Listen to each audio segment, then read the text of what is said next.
নমস্কার বন্ধুরা, আশা করি সবাই ভালো আছো, সুস্থ আছো। আমি রিম্পা আবারও একটা নতুন ভিডিও নিয়ে তোমাদের সামনে হাজির হয়ে গেছি।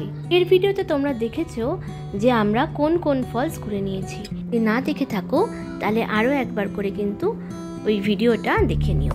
তো সেই দিনকে সবকটা ফলস মোটামুটি ঘোরা হয়ে গেছে। খাওয়া দাওয়ার পরে এবার আমরা চলছি কিন্তু সানসেট পয়েন্টের দিকে। দেখো, সূর্য কিন্তু প্রায় অস্ত যেতেই চলেছে, আর এখানে আকাশটা এত পরিষ্কার, ভীষণ ভালো লাগছে। একটু আগে কিন্তু তোমরা দেখেছো কেমন মেঘলা করে ঝোড়ো হাওয়া দিচ্ছিল, আবার এখন হয়ে গেছে আকাশ পুরো পরিষ্কার।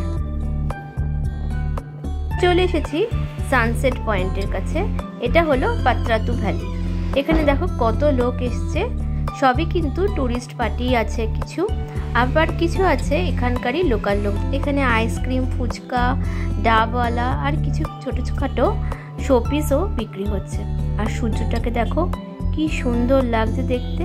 দিনটা ছিল রবিবার, তাই ছুটির দিনে এখানকারই লোকাল কিছু লোকজন কিন্তু বেড়াতে চলে এসছে।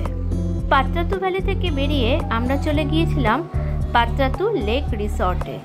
এটা যদিও আমাদের যাওয়ার কথা ছিল না, কিন্তু আমাদের ড্রাইভার দাদা বললেন যে এখানেও ঘুরে আসতে, জায়গাটা বেশ সুন্দর।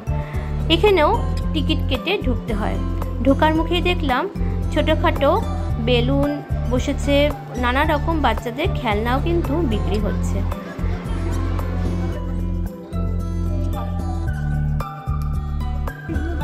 দোকান থেকে নিয়ে নিয়েছিলাম ঝালমুড়ি। ঝালমুড়ি খেতে দেওয়ার সময় দেখলাম এরা চামচের বদলে আম পাতা কেটে দুভাগ করে দিয়েছে চামচ রূপে। এখান থেকে ঘুরে তারপরে আমরা চললাম কিন্তু বাড়ির পথে। আজকের মতো এই ভিডিওটা এখানেই শেষ করছি।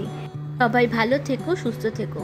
কালকে আবার কোথায় কোথায় গেলাম সেটা নিয়েও কিন্তু পরে আবার তোমাদের সামনে ভিডিও নিয়ে আসবো।